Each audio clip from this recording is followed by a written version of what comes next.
Alright, so what was boot camp like? Oh, just to learn how to take orders and do as you're told, more than anything else. Uh, I would say that it's hard because you're being told what to do all the time, and you better do it or it's punishment. Not severe, but as far as maybe getting a little free pass to go to the city or something like that. Other than that, if you didn't do as you were told, you didn't go anywhere. You stayed right on the base. Yeah. Was it like the toughest part while you served? A lot of people like say that sometimes. I would say the boot camp was the hardest. Yeah. But then I went from boot camp. I went to aviation boatswain school. I went to Tennessee, and then from Tennessee, I came to Boston and caught the ship USS Pulaski CV-122 in Boston. And the first thing they had me do was chip and paint on the outside of the gasoline tanks, which were filled with water at the time. There was not gasoline, but chip and paint on my belly. Yeah. So, but I loved it. I'll tell you, the service, as far as I'm concerned, is good for any kid that. I went right out of high school. Oh, really? I was 17. My folks had to sign for me to go. So I was in from 48 to 52. And Which is like basically the whole 4 years. duration of the Korean War. Korean Yeah. War is about 1950 to 1953, right? Yeah, well, see, I was in before that. Yeah. But like I say, as far as any action, the only action we had was the airplanes landing on the ship that Yeah. used to take off and go. Yeah. But another good thing about the service is you get to see different places. We went to our ship went to the Mediterranean. I got to go to the Rock of Gibraltar. I got to go to Malta. I got to go to Paris, France. I got to go to Rome, Italy. I got to go to Naples. I got to go, Marseille. Took a train from Marseille to Paris. So that was pretty cool. That was a good thing, yeah. Then after we came home after that, we had another trip and went to the Caribbean. Wow. Port-au-Prince, Haiti, Kingston, Jamaica, Havana, Cuba, Port-au-Prince, Haiti, all those places we went to. So there's good things about it. No, when you're on these places, did you ever get like time where you could have like for recreational? You could I spent 2 weeks in Paris. like without being instructed, or Oh yeah, on You my still own. were? I got Oh, two really? 2 week pass in Paris. Wow. Yeah. so like in the Navy, you get to kind of see the world a lot, I would think probably so. more than the other branches. Uh, And yeah, Little and bit. it's not as rigid, I don't think. The Navy's not as rigid yeah, because. But yeah, if anybody asked me what branch of service I'd go in, and depending on it, I would say Navy. Yeah. And you know, it takes a lot if you get on a ship or anything like that. It takes a lot to do a job on a ship. yeah, But it's like anything else, just like if you're working outside, if your boss tells you to do this, you do it. And that's it. Yep. Now, I used to have shore patrol in Norfolk. That's where the home base was for the ship. We were CVE 122. It's a floating schoolhouse, that's what we used to call it. We used to have all different Marine squadrons come in, and we used to have anti-submarine warfare. The planes would come in and land, and they'd go over the ocean in certain areas looking for submarines. You could see them from down below, you know.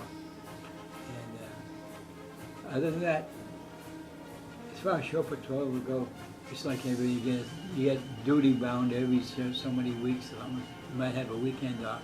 I know I used to come home from Robert. really? Remember, on a Friday night, we used to leave about 4 o'clock on Friday. We'd get home on Saturday morning. We used to call my dad and tell him he used to pick me up in Worcester. Yeah, stuff like that. But school, there's a lot of schools you can go to. I went to school in Philadelphia, Pennsylvania. I learned how to run what they call an inert gas engine that you use to make the inert gas to fill the gasoline pipes on the ship with something that's not going to explode or something like that. Yeah. Yeah. So basically, you got trained in these schools, so Mhm. you could train like other branches, I Usually. did. In fact, I did. like the Marines mostly. I did. I went to the inert gas school. Philadelphia, Pennsylvania. And when I get home, in fact, I think when I get back to Norfolk, I get called to go to the Coral Sea, which is another aircraft carrier, to show people how this inner gas system worked. And I'm having to do that. That's pretty cool. Yeah. So how long was boot camp and how long was the air school? The two things you had to go to. Oh, boot camp. Let me see. I got all my papers here, but it doesn't say anything about Yeah. my DD Form 214, but it doesn't say how long I was there. I would say Typically, I think it's like 6 to 8 weeks, probably. boot camp, let me see. I remember leaving the Chicago area. It's a naval air station, I believe, in Michigan, Great Lakes.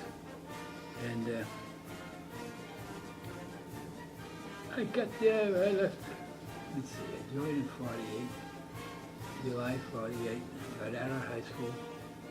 And I believe I went right by train, right there, from there, from Worcester, wherever it was I joined up, to, by train, to the Great Lakes. And I think it was, that was August, September, 4 weeks, 4 to 6 weeks. And there I got transferred. From there, I went to aviation boatswain school in Memphis, Tennessee. I got a chance to come home for Christmas, and I flew out of Worcester Airport or wherever it was, in Boston. I don't remember exactly where. From there to Memphis, Tennessee. Didn't cost me anything. Government paid. Yeah, and then how long was the air school right after that? Oh, 6 weeks, I think. Yeah. Yeah. Was it tough coming right out of high school to serve? Like going away from like going straight from school to like a lot stricter? Oh, yeah, you just gotta go with the flow, that's it. Do as you're told. I had no problems whatsoever.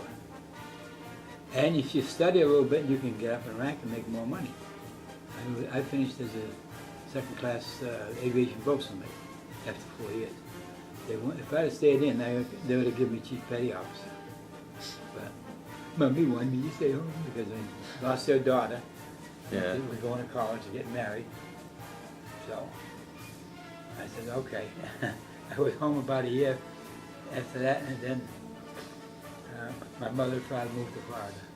I had left here. But another thing about the service, I don't know how it is today, but when I got out of the service, I was able to go to college. I went to Babson on from the service. Service paid for my college education. They did, even though, because Babson's a private school, right? Well, I mean, yeah, at the time, Babson was just men. Really? Yeah, male. Now it's both. Yeah. Yeah. But at that time, it was just men. And the veterans were all in one dorm. Yeah, a lot of us. So a lot of veterans went to Babson? Yes, quite a few. Yeah, I would say my class of 56, there must have been at least a dozen, if not more. This is all men now, no women.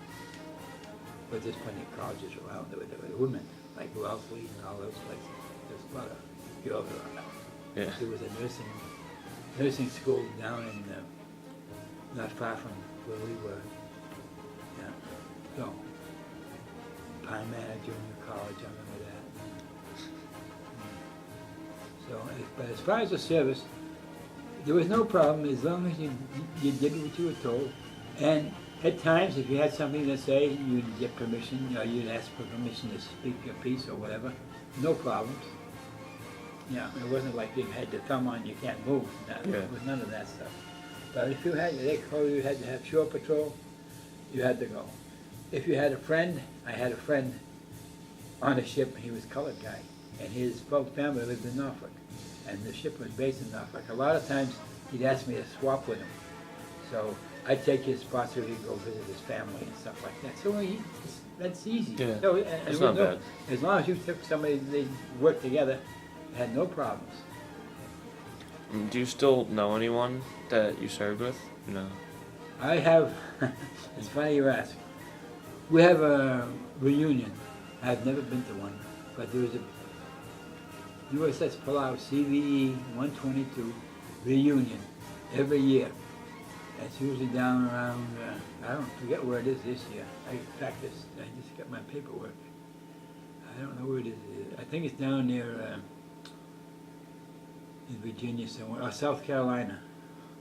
Yeah, but then it's always down that way, never up that way. So I don't know. You have to pay for everything. Well, would you have to pay everything out of your pocket? Yeah, yeah. 'Cause I know there's something like a World War II flight, like where they pay for it, but I don't know.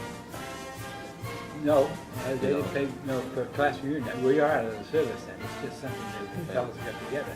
Yeah. In fact, Oh, okay.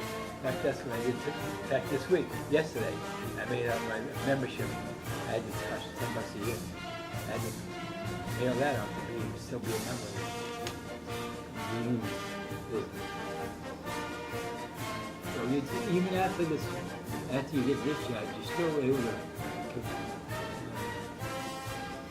to talk to your buddies, over the phone or whatever. In fact, there's one guy that lives on this, a Palau member that lives in Spencer. So as far as that goes, it's up to you what you do with your shipmates. I had one named Metcalf, and he lives in California. He called me. I don't know how he got my phone number, but he's the guy, probably the guy that runs the union. He called me, you going? I said, no, I can't make it this year. Yeah, Bob, man. But the service, I'd recommend it to anybody. I mean, the Navy especially. Yeah. And it's just like everything else. Just like going to school again, except the discipline is different. What exactly made you want to join? Like when you were in high school? I couldn't make up my mind what I wanted to do. Well, like that or college? Yeah. Or, I didn't know not what college or anything like that. What did I want to do? yeah. I ended up, after getting out of college, I ended up going into banking business at the time didn't pay anything. Couldn't support a family by working in that bank. Yeah. Not those days. But, I went to a lot of different places. Yeah. So, even though you weren't like direct in battle, was it still like fairly stressful? Or? The only time it was stressful when we had flight quarters. That means when the planes were coming in and out, going in and out and all that. And there was a lot of, I remember we were playing football on the flight deck one time. The guy threw a pass and the guy got right overboard. Yeah. I don't think he cut the bell. Then we had to get the helicopter out to go get him.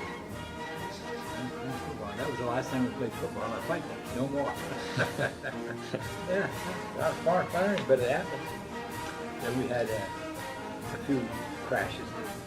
Planes that land and bounce and take off, and we had more than one hit the island. That's where everything is, like communication stuff is. So there were like a few. Oh, there's a few There was a accidents. few like problems. Yeah, accidents. Yeah. Everything is. And we used to have night flying too. We used to come in, ride up the flight deck and come in and take off and off and on. That was doing at night flying. It's like anything else in this world today. Do as you're told, do a little studying, and you'll have no problem. Yeah. That's how I looked at it. No, I didn't really like gold. I have no regrets. The only thing I regret is not signing up again. Yeah. So if you had the ability to re-enlist, you would have. Yes, I would have. Yeah. I could have. I did it for my parents. What, left? Huh? You discharged to Brave Bears? Yeah. I could have, they offered me, like I said, I was second class posted. The next step is chief treasurer officer. And that's getting up the equivalent. They offered me that, but trying to keep my mother happy and I didn't do it.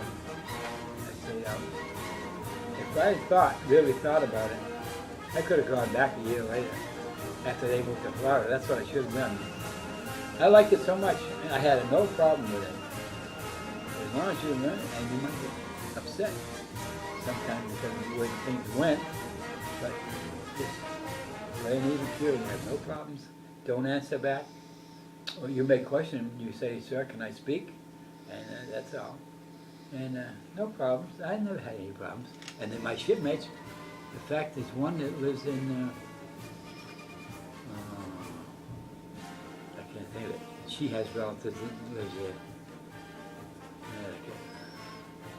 I can't think of it right this minute. And he was a wise ass. He didn't like to be told what to do. Nystrom, Paul Nystrom.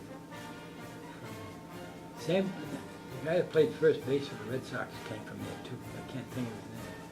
Big Finger, they used to call him Big Finger or something. I can't think of it. I can't think of his name, but he was from there.